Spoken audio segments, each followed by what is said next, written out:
Oke, di sini saya akan menerangkan mengenai bentuk helaian daun. Nah, bentuk helaian daun sendiri itu menentukan bentuk daun, sedangkan tangkai dan ubi daun itu tidak menentukan. Nah, bentuk helaian daun sendiri terbagi menjadi 4. Yang pertama yaitu seri elips, yaitu bentuk helaian daun yang memiliki bagian terlebar di tengah-tengah helaian daun. Nah, seri elips ini terbagi menjadi 4, yaitu berbentuk bulat, membulat, dan bulat memanjang, serta berbentuk lancet.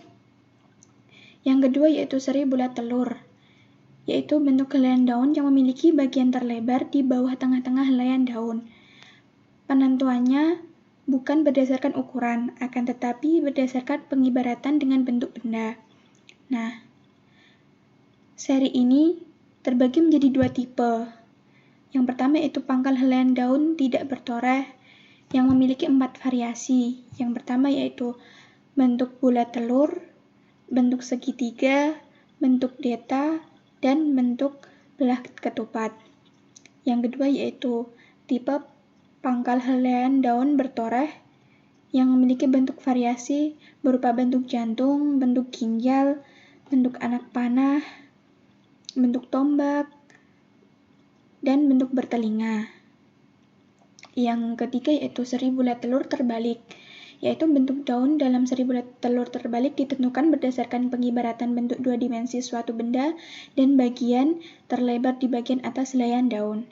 Nah, seri ini terbagi menjadi 4 macam. Yang pertama yaitu bentuk telur terbalik seperti bulat telur, yang kedua yaitu bentuk jantung terbalik, yang ketiga bentuk pasak atau segitiga terbalik, dan yang terakhir yaitu bentuk sundip, yaitu serupa dengan bulat telur. Yang keempat yaitu seri garis atau linearis. Nah, seri garis atau linearis ini ada beberapa macam bentuknya. Yang pertama yaitu bentuk garis atau linear, bentuk pita, bentuk pedang, bentuk paku, dan bentuk jarum. Materi selanjutnya yaitu ujung helaian daun atau apex. Nah, ujung daun memiliki beberapa variasi. Yang pertama yaitu runcing, yang kedua yaitu meruncing, yang ketiga tumpul, yang keempat membulat, yang kelima rompang, yang keenam terbelah, dan yang terakhir yaitu berduri. Nah, selanjutnya yaitu pangkal helaian daun atau basis. Pangkal daun berdasarkan pertemuan tepi helaian daun dibedakan menjadi helaian daun tidak bertemu dan bertemu. Nah,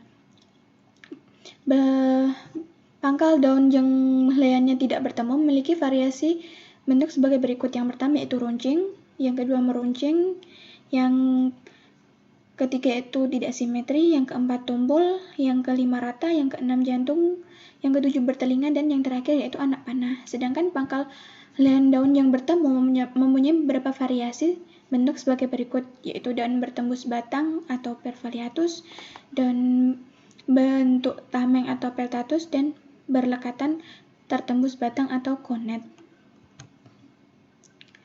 Selanjutnya yaitu tepi daun. Nah, tepi daun ini yang pertama ada tepi daun merdeka.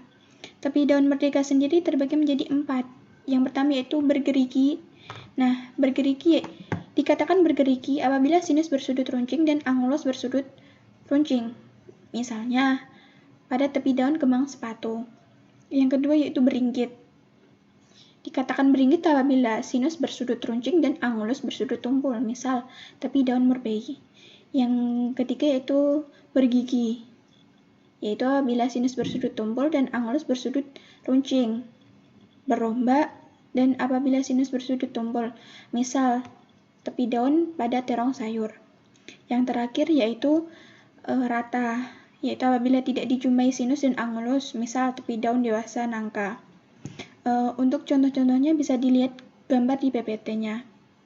Dan bisa dibeda-bedakan mana yang sinusnya bersudut runcing, angulus bersudut runcing, ataupun sinus bersudut tumpul atau angulus bersudut tumpul. Bisa dilihat contoh-contohnya pada gambar di PPT. Yang kedua yaitu tepi daun yang memengaruhi bentuk helaian daun. Yang pertama yaitu bercangkap atau vidus, yaitu di dalamnya torehan kurang dari separuh panjang tulang cabang daun. Dan apabila tipe pertulangan menjari disebut bercangkap menjari atau palmatifidus. Dan apabila tipe pertulangan menyirip disebut bercangkap menyirip atau pinnatifidus, misalnya pada daun terong. Yang kedua yaitu berlekuk atau lobus, yaitu apabila dalamnya torehan sama dengan separuh panjang tulang cabang daun. Dan apabila tipe pertulangan menjari disebut berlekuk menjari atau palmatilobus. Dan apabila tipe pertulangan menyirip disebut berlekuk menyirip atau pinnatilobus. Yang ketiga yaitu berbagi atau partitus, yaitu apabila dalamnya torehan lebih dari 10 panjang tulang cabang daun. Nah, apabila tipe pertulangan menjari disebut berbagi menjari atau palmat partitus, dan apabila pertulangannya menyirip disebut berbagi menyirip atau prima partitus. Misalnya pada daun kluweh. Materi selanjutnya akan dijelaskan oleh rekan saya, Saudara Umum. Saya persilakan. Assalamualaikum warahmatullahi wabarakatuh. Nama saya Muhammad Khatibul Umam. Di sini saya akan melanjutkan apa yang disampaikan oleh teman saya. Di sini saya akan menyampaikan tentang pertulangan helaian daun. Jumlahnya ada 4, yaitu 1. Menyirip. Tulang cabang tersusun seperti sirip ikan, misalnya daun mangga. Dan yang kedua adalah menjari. Sejumlah tulang cabang lurus tersusun seperti susunan jari, muncul dari satu titik, misalnya adalah daun waru. Dan yang ketiga adalah melengkung. Sejumlah tulang cabang melengkung tersusun seperti susunan jari, muncul dari satu titik, misalnya adalah daun senggani. Dan yang keempat adalah sejajar. Sejumlah tulang cabang tersusun sejajar dari pangkal sampai helaian daun, misalnya adalah daun alang-alang. Kemudian daun majemuk. Daun majemuk berbeda dengan daun tunggal apabila dilihat dari beberapa aspek, antara lain tata letak kuncup batang, jumlah helaian per daun, percabangan tangkai daun, pertumbuhan dan gugurnya daun atau umur daun. Bagian-bagian daun majemuk disusun oleh bagian-bagian daun majemuk secara berurutan dari pangkal ke ujung adalah sebagai berikut. 1. Tangkai induk merupakan aksis pokok yang di ketiak pangkal daunnya dijumpai adanya kuncup. 2. Ruas cabang merupakan percabangan lanjutan dari aksis pokok yang dapat dibedakan berdasarkan urutannya, yaitu ruas cabang tingkat 1, ruas cabang tingkat 2, dan seterusnya. Anak daun dapat tumbuh pada tangkai induk, ruas cabang, dan ruas cabang tingkat berikutnya. Dan yang ketiga adalah tangkai anak daun, adalah tangkai pendukung helaian daun, anak daun setara dengan daun tunggal. Dan yang keempat adalah helaian anak daun atau fololium. Selanjutnya adalah metamorfosis daun. Seperti halnya akar dan juga batang, daun pun mengalami perubahan bentuk atau peralihan fungsi yang disebut dengan metamorfosis. Metamorfosis pada daun diantaranya adalah sebagai berikut. 1. Daun berbentuk umbi lapis atau bulbus 2. Daun penangkap serangga. 3. Daun gelembung. 4. Daun kait. 5. Alat pembelit.